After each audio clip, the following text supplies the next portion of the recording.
Hello friends, मैं प्रवीण कुमार और permanent classes YouTube channel के एक और नए बेहतर वीडियो में आप सभी लोग को स्वागत है दोस्तों।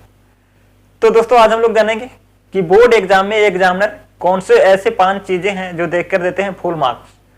तो चलिए दोस्तों आज हम लोग इन 5 चीजों को डिटेल समझेंगे कि कौन कौन से ऐसे 5 चीजें होते हैं जो कि बोर्ड एग्जाम की कॉपी में एग्जामिनर 5 चीजों को देखकर फुल मार्क्स देते हैं। ठीक है, तो चलिए इन चीजों को आज हम लोग डिटेल्स में समझेंगे कि कौन कौन से ऐसे 5 चीजें हैं जिन्हें देखकर एग्जामिनर देते हैं फुल मार्क्स। ठीक है, तो दोस्तों बोर्ड एग्जाम में एग्जामिनर ये 5 चीजें देखकर देते हैं फुल मार्क्स। ठीक है, तो कौन कौन से वो 5 चीजें हैं दोस्तों जिन्हें देखकर एग्जामिनर फुल मार्क्स देते हैं। तो चलिए हम लोग डिटेल्स में आज हम लोग समझेंगे। ठीक है, तो देखिए यहाँ पे सबसे पहला चीज जो हमारा क्या है, roll code, roll number, signature और सब्जेक्ट कोड।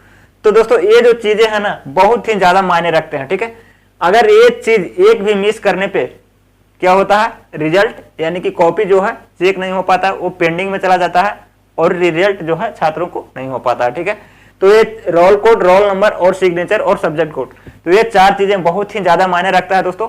तो ये 4 चीजें पर विशेष ध्यान देना चाहिए। ठीक है, और यहाँ पे देखिए सबसे दूसरा चीज जो क्या है, दूसरा जो चीज है दोस्तों वो बहुत ही इंपॉर्टेंट चीज है जो कि फर्स्ट पेज में यानी कि फर्स्ट पेज में अच्छे से राइटिंग में सजाकर लिखना। ठीक है, फर्स्ट पेज में अच्छे से राइटिंग में सजा करके लिखना। ठीक है, फर्स्ट पेज में अगर अच्छे से राइटिंग में सजा करके लिखा हुआ रहेगा तो एग्जामिनर फुल मार्क्स देता है। कितने स्टूडेंट क्या करते हैं कि फर्स्ट पेज में ही काट पीट कर गलत आंसर लिख देते हैं, ये चलते एग्जामिनर सोचते हैं कि ये बच्चा पढ़ने में कमजोर है, लिखने नहीं आता अच्छा से और अच्छा से पढ़ने नहीं आता, पढ़ने में बहुत ही ज्यादा वीक है, उन्हें बहुत ही कम नंबर दिया जाता है और उसे फेल कर दिया जाता है। ठीक है, तो यहाँ पे हुआ दूसरा स्टेप। और तीसरा चीज क्या है, प्रश्नों को क्रम से सोल्व करें।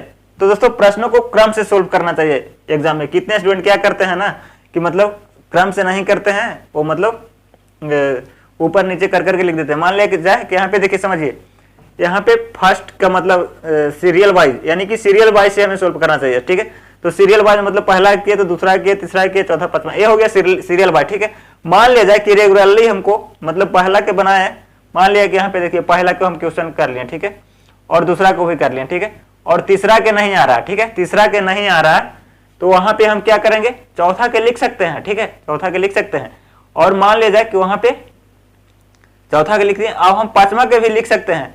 अब वहां पे हमें मान लिया जाए कि यहाँ पे छूटा हुआ क्या, तीसरा। ठीक है, तो तीसरा के हम यहाँ पे नहीं लिख सकते हैं। क्यों?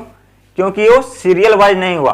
सीरियल वाइज में यहाँ पे हम छठा के लिखेंगे तब वो सीरियल वाइज। ठीक है, कहने का मतलब छठा के बाद 7वां लिख सकते हैं, 7वां के बाद 8वां और 8वां के बाद 10वां भी लिख सकते हैं। अब हम लोग यहाँ पे छठा को लिख लिए हैं, छठा को लिख लिए यहाँ पे, तो यहाँ पे हम 7वां लिख सकते हैं, यहाँ पे 9वां 10वां सब लिख सकते हैं। ठीक है, मान लीजिए कि यहाँ पे हम दूसरा के कर लिए, ठीक है, दूसरा के बना लिए। अब यहाँ पे हम लिखेंगे पहला के, तो अच्छा लगेगा नहीं लगेगा, यानी कि सीरियल वाइज नहीं हुआ। तो इस तरह से हमें समझना है। मैं क्या कहना चाह रहा हूँ जो आप लोग समझ गए होंगे। ठीक है, तो हमें सीरियल वाइज करना चाहिए। ठीक है, कहने का मतलब कि पहला के बना लिए तो दूसरा के नहीं आ रहा तो तीसरा के बना सकते हैं। ठीक है, नहीं आ रहा तीसरा के बना सकते हैं, चौथा के बना सकते हैं, और यहाँ पे 5वां के भी बना सकते हैं। ठीक है, अब हमें मान लिया जाए कि यहाँ पे पहला के नहीं बनाया है। ठीक है, तो यहाँ पे पहला के बनाएंगे तो बढ़िया लगेगा, तो पहला के हमें यहाँ पे नहीं बनाना है। यहाँ पे जब भी बनाना है छठा, 7वां या 8वां, 9वां, 10वां। ठीक है, इस तरह से बनाना है। तो ये हुआ तीसरा स्टेप। ठीक है, अब चौथा चीज है जो क्या है, प्रश्नों को उत्तर पॉइंट में दे। तो दोस्तों कहने का मतलब है कि प्रश्नों का उत्तर पॉइंट में देना चाहिए।